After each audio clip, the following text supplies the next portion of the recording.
Welcome to Soccer Parenting. I'm thrilled to be joined today by Chris P. Chris, I won't try your last name. You can introduce that part. We all just call him Chris P. from Virginia Rush. Chris is the technical director for the Rush developmental programs, as well as the director of coaching for the Virginia Rush. So thank you for joining us here today. Thanks, Sky. Did I get your bio right?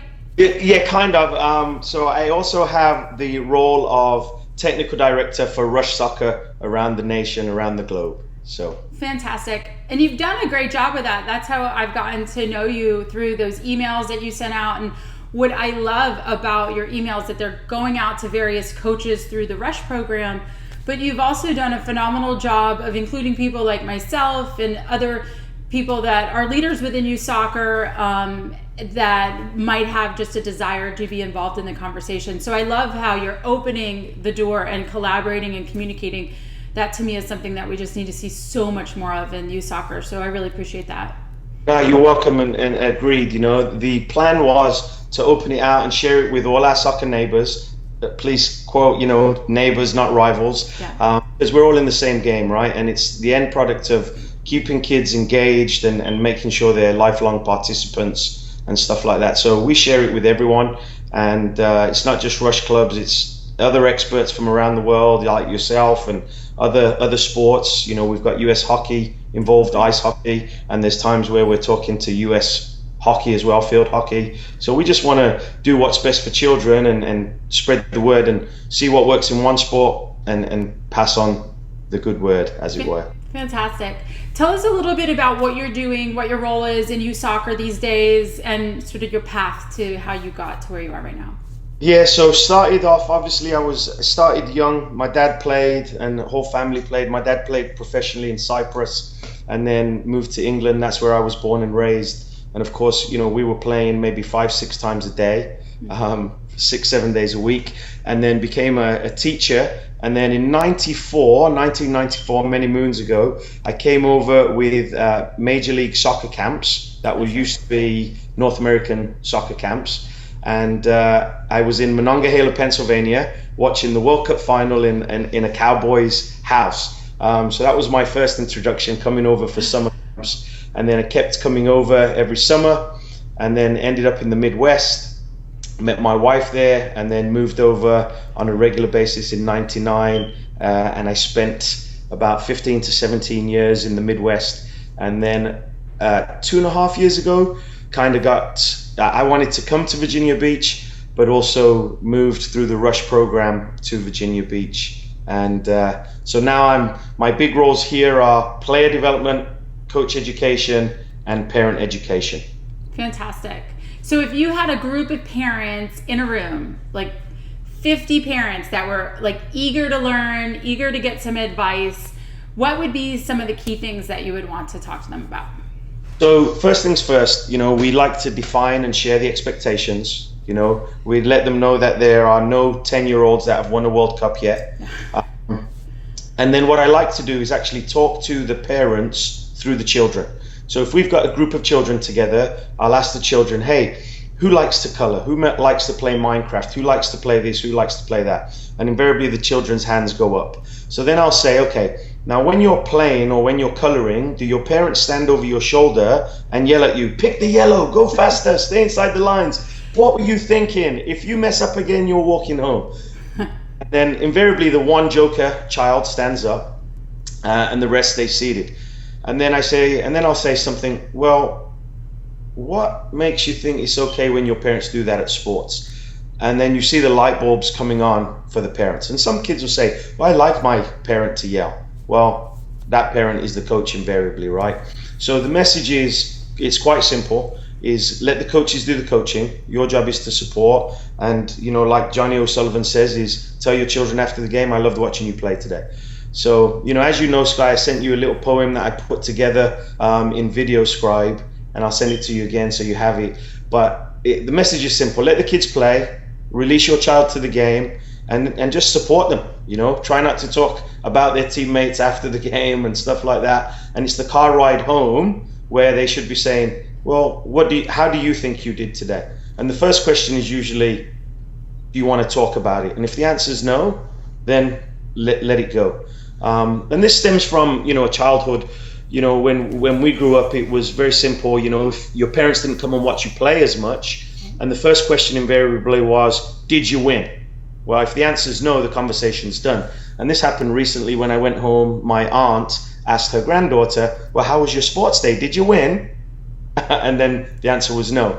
And then they walked off and the conversation was done. So then I tried it my way. Hey, how was it today? What was the most fun part? Well, the egg and spoon race was fun, and stuff like that. So now you can have an engaging conversation, and then, when your children are talking about it, you can say, well, what I heard you say was you felt this way. So you can relate to them and not tell them how they're feeling as well. Yeah, no, that's great advice. You mentioned a little bit there, I think that it's an issue that we seem to have in youth soccer, youth sports in general, where the parents sort of get lumped en masse and to being this crazy soccer parent. So not all parents are on the sidelines going crazy or talking too much. There's a lot of times where everything's quiet and it's perfect. Yet parents still need education and support about some other things. Maybe it's technical stuff related to the game, how they can just practice with their child in the backyard, whether it's helping a child overcome a mistake, dealing with a minor injury. Those types of things, I think, are still areas that parents need to be educated on. Do you think that youth soccer is getting there and we're starting to get there with that information? I think we are, right? And there's movements like, your website, Soccer Parenting, which is brilliant, right? And there's Johnny O'Sullivan stuff. And I think the more we can do that, the more, if you talk to coaches and ask them, hey, when I say parents, what do you usually think, right? And coaches are like, oh, problem. For me, I see parents as the team behind the team. Right, so we have to engage them and we have to involve them.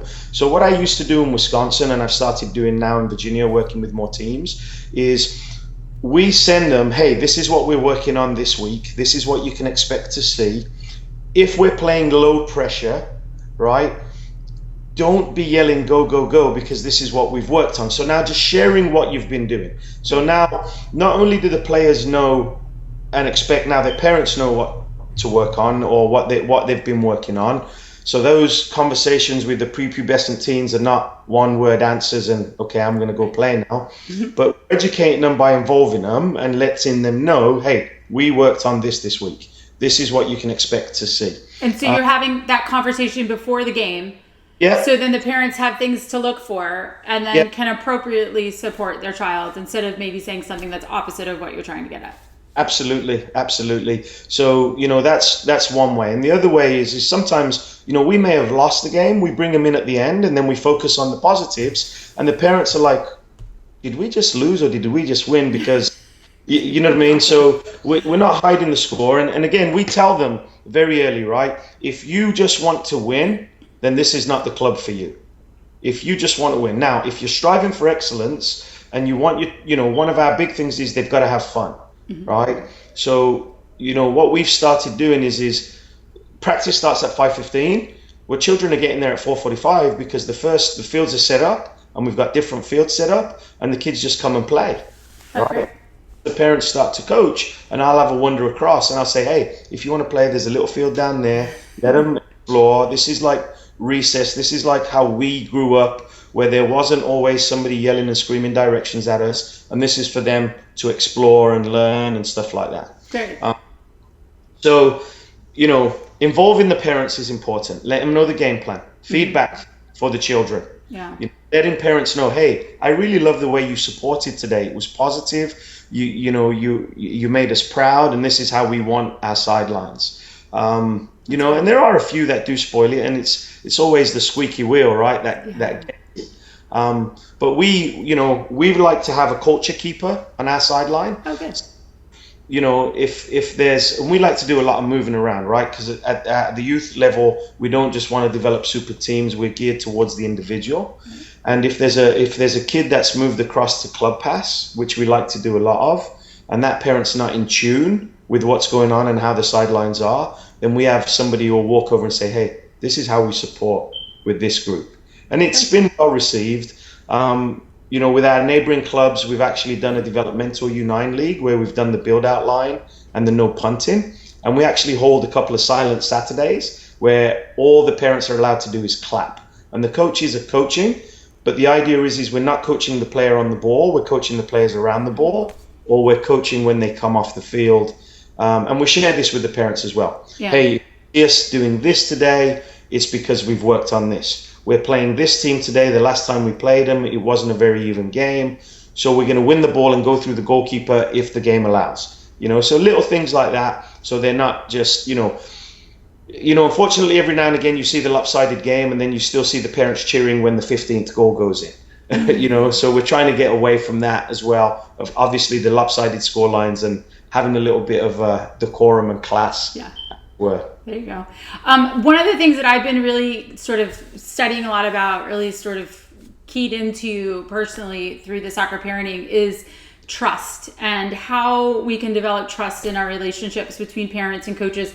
I think it was a little bit different in the 80s when we were growing up, and we have parent coaches, and the parent coaches generally did not know much about soccer, but they were parents. So that's what they brought to their coaching. They coached sort of from a parent's perspective. And with that in mind, I think that the relationships between the parents in the 80s and the parents and the coaches was a little bit more productive and trust-filled than it is necessarily now. A lot of our coaches are young. They are not married. They don't have families. And I appreciate that they can still, learn and grow and develop. But having that empathy about being a parent and being a coach, I think that's a challenge. Any suggestions that you have for developing trust, or how we can build those relationships? Yeah, I think the key word there is trust, right? And making sure that, I think coaches at times we can say it's my way or the highway, but like I said, the parents are a part of the team. And I think if you share the expectations and define the expectations and make them a part of it, I think that builds trust instantly. I think if your door's always open to parents, and we have a 24-hour policy, if you have an issue, wait 24 hours. And what I usually say, hey, you want what's best for your child, and I want what's best for your child. So we're on the same team. Mm-hmm. So that's a check mark straight away as a bonus. And then what I'll say to the parents is I know children, I know soccer. What I don't really know is your child and how they interact if it's a new team. So can you help me best get through to your child? So just sharing, making sure the communication is clear and concise, and we're matching our message. I think many youth clubs overpromise and underdeliver. Yeah. And if we say we're going to do something, we have to do it. So at the beginning of the year, I will always have a big parent meeting. For our School of Excellence kids, and I will share our expectations. We tell them what we expect of the children. We tell them what we expect from them as parents, but then we share about what they can expect from us. Good. You know what I mean? Yeah. So that way there's no, well, you said and you didn't. Right. Yeah, I think Rush does a good job. I mean, you all, your website and your mission statement is big. It's lofty. It's very detailed, and there's some really big ideas. And I remember the first time I read it, I'm like, can they really live up to this? The more I've gotten to know you and some other programs, some other groups within the Rush program, I'm seeing that, well, you all are really trying to go about it the right way. I think that it's just it's a big challenge. We always say we want the parents to focus more on the development and not the winning, and we get disappointed when they focus on the winning and they move to a different club who might be a better team in winning at a young age based on their tactics or something. Yet I don't think we do a good job as coaches and as clubs of showing the parents what the process of development really looks like. I think that's something sounds like you're doing a pretty good job. What are some other things that need to happen in that regard, so that the focus becomes on the process, not the outcome? It becomes on the development, not the winning. I think, match your message, right? Yeah. Have 11 core values that the Rush has that we try and live up to. We try and pick a core value a month that we focus on, and then we try and match our message, right? So we talk about, my favorite is when you see the coach on the sideline screaming, relax, relax when you're that way. So body language, the way we talk to referees, the way we talk to parents, the way we handle opposing teams, helping them off the field, if they're struggling, if they're trying to play out of the back, let them try, drop off to the half. Yeah. and just basically the way we play and living what we're trying to, teach. Excellent. Well, thanks, Chris, for joining us today. I really appreciate all your insight and this information. Just the more that we can educate parents and help them understand the nuances of player development and see things from a coach's point of view, I think will help us build the trust that we're all seeking in these relationships. So thanks for your time today. Brilliant. Thanks, Guy. Thanks for all you do.